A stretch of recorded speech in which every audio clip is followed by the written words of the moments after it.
guys, what's up? I'm back with another film review. So today's film is going to be called Graveyard Shift. This is a bit of an older movie. It was made, well, I won't say a bit of an older movie. It's a really old movie. It released in 1990. So, I like watching movies of all dates and times. So, it doesn't really bother me to watch an old movie every now and then. Honestly, I feel like older movies are, I won't say that they're better than modern day movies. I'll just say that you're more likely to find a quality movie that's older than you are today. Like if you were to put 50 modern movies right here, 50 retro movies right here, you'll probably find more quality films in the retro pile of 50. So this movie is a horror movie. I'm gonna say right off the bat, it's not really that scary. So it kind of like walks a thin line between thriller and horror. There are horror elements to it, like some grotesque elements to it. It's got a creature in it, so it is a horror movie. There is gore, but like I said, it's not just stupid horror. It's got some thought to it, and I would consider it, like I said, walking a thin line between just a thriller and slasher horror. So we begin the film, and we're brought into a scene where there is a worker in a textile mill area. It looks like he's in somebody's attic, but it's a textile mill factory that he's working in, and he's in the middle of eradicating, or some might say chasing and torturing some rats that are infesting his workspace. So he's throwing things at them, trying to get the rats out of the place, and then at the end of it, he's talking crap to the rats and everything, and then you see a huge grotesque looking shadow come up behind him, and then he turns around and he's got that old crap look on his face, and then you know how it goes. They don't want to show the creature yet, so he gets killed off screen, and then the rats eat his body when he dies. They pretty much eat his corpse. So for me, this is kind of establishing that this movie is going to be very dark. You've got a guy who's taunting these rats, these rodents who many people might see as innocent. Sure, they're infesting his workspace, but they're just animals at the end of the day. And then he gets the upper hand on them, and then instantly karma has him get killed by a monster, and then the rats are eating his body. So starting off on a really dark tone. We shift from that scene to meeting our main character walking along a road with a satchel on his back. So I'm just going to go ahead and say off the top, they're going with the silent protagonist cliche for the most part of this movie. Our main character doesn't really say a whole lot. He does talk. He forms full sentences, but it's very rare that he actually has a normal human-like conversation. Pretty much, I would say picture this guy as a vehicle for you, the viewer, to lean out of the vehicle and observe the crazy things that go on in this bizarre little town that he's in, because he doesn't really add a whole lot to this film, I'm going to be honest. Our main character's first scene is about 3 to 5 minutes long, and we don't even figure out his name. So as I said before, just go ahead and don't even view this guy as crucial to the story, because he really isn't. Most of the intriguing storylines and characters are going to come from people that he interacts with. So just letting you know that off the top. Oh, and also I do want to say off the top, I like this movie a lot. We finally find out our main character's name. His last name is Hall, and that's what he goes by. So again, I know I keep beating a dead horse with this. This main character is really not important. It took us 15 minutes to even find out this man's name, and he doesn't really say any other words beyond that. I want to talk about the setting of the film, because I think that's a huge part of what makes this film great. It's not trying to do too much. It's selling you that small town creepy vibe, or small town corrupt vibe, where there's really one head honcho and he's corrupt, and then it just trickles down to all the people in the town. There are a few good souls, but they're too petrified to say anything to the head honcho. So it's just a really corrupt town where anything goes. And yeah, so just picture a small town vibe. And then we have the textile mill, which is going to be the main, the main setting of the movie. And it looks like a real textile mill, like a factory. Like lived in and worked in. So I feel like these older movies have a lot better sets, because there's a lot less CGI, a lot less cleaning scenes up and everything digitally. It's just you have to go in there, you have to make a set like you're about to perform a play, and then film it. So it looks very realistic. Now keeping in mind that this is not a supernatural movie or a space movie, so they don't have to do a lot, but with what they had to do, they accomplished their goal perfectly, in my opinion. So small town, corrupt town vibes, textile mill, looking hot and worked in. The main source of income in this town is going to be this textile mill. Pretty much everybody that you see in the movie works there in some sort of way, whether they're administration or actual workers at the mill. And there's also a real heavy tone of misogyny in this movie, and I would say domestic violence, infidelity. It's just they really hammer home that this town is just really not full of great people. Everybody's really got their flaws, and it starts from the top and trickles all the way down to the bottom, like I said. So we've got one business, one main source of income for the town. Corrupt individuals abound. I mean, not that many people. So yeah, that's kind of the setting. Well, that's pretty much the setting for this movie. So touching on that again for pretty much the last time, we're going to talk about one of the main people in the story, the company foreman. His name is Warwick. All right, so this guy is a real asshole, man. I mean, this guy is a serial cheater, misogynist, woman beater, a cheapskate. I mean, he's running this textile mill, and you talk about health codes, and he's just like, what health codes? I mean, this guy really does not care about his workers. All he cares about is the bottom line, top dollar, getting the job done at any expense necessary. Doesn't care if somebody dies, he'll cover it up. Anything. He's just a real hard ass. I mean, but he's also got sort of a charisma to him, which I think has a lot to do with the actor who's playing him. That well, with the actor who's playing him and the writing of the character. I'm going to get into that later. And so, I mean, he's a classic narcissist in every sense of the word. So, I mean, you hear people throwing around words like misogyny and narcissism these days in modern times. This guy, if you want the textbook explanation of what a narcissist, misogynist is, this guy's it. I really don't want to talk too much about the plot of the movie because I'm not here to spoil it. So I'm going to continue talking about the cast of characters in the film. So we're going to go over some performances by characters that I think really nailed their performance and really left an impact on me in the film and really sold the film for me more. So first we're going to talk about the exterminator, because remember, there's a rat infestation going on, and as much as our foreman doesn't care about health codes, he is told early on in the film that he's got to get this place under control because he will be shut down if he doesn't. So it's one of those scenarios where your boss, who's always cutting corners, eventually has to not cut a corner. So he calls in this exterminator to help get rid of these rats. And so this exterminator's name is Tucker, and he's played by an actor named Brad Dourif.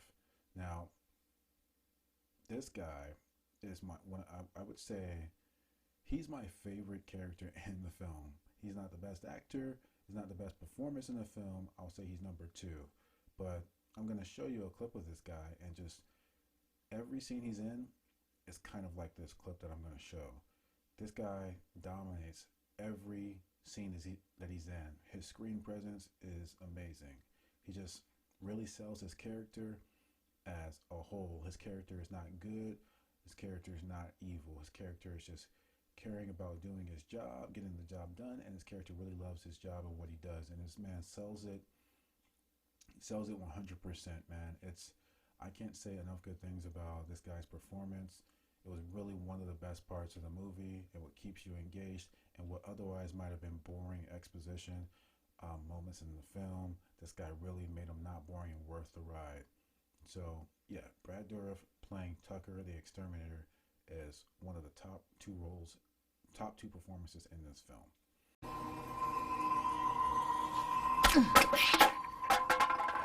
Damn, that's good shit. Tucker, Cleveland, Marshal Extermination.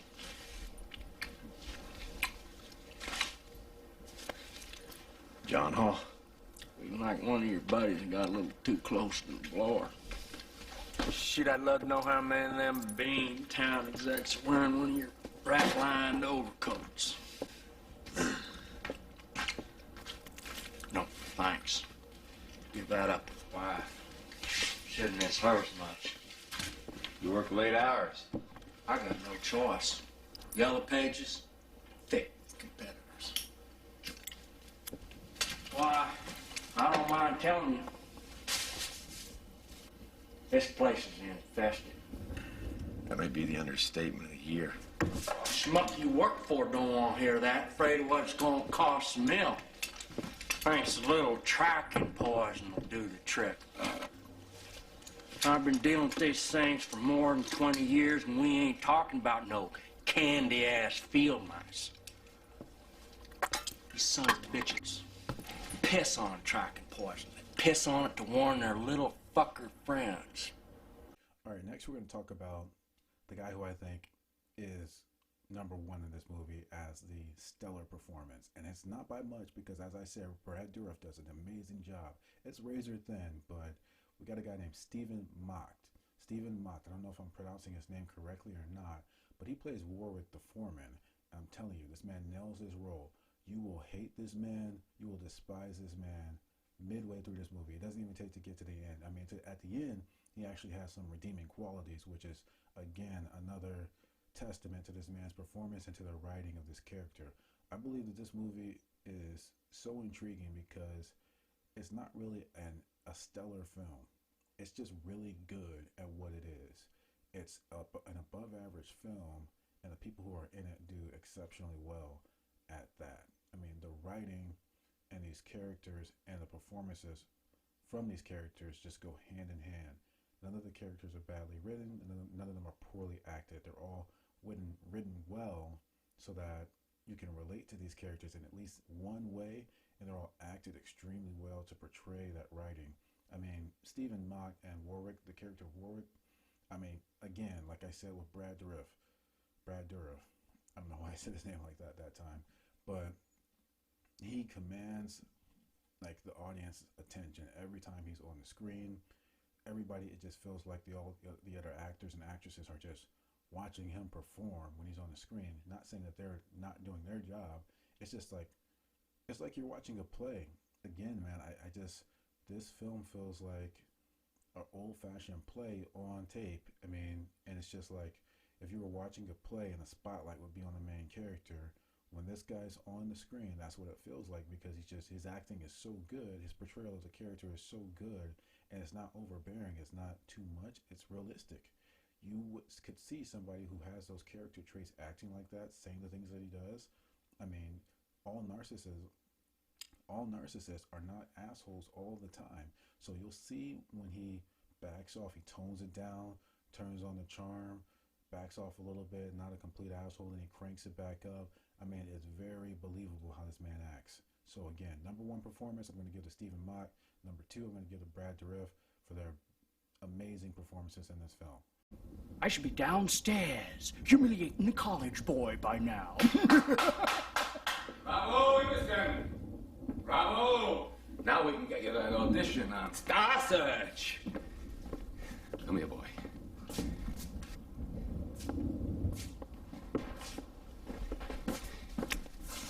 We got commitments to our New York sales office due on Wednesday.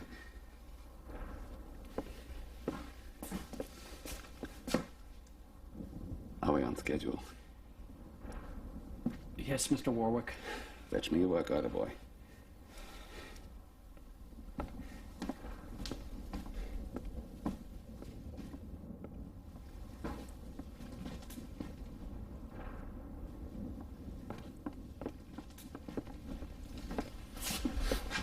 Evening.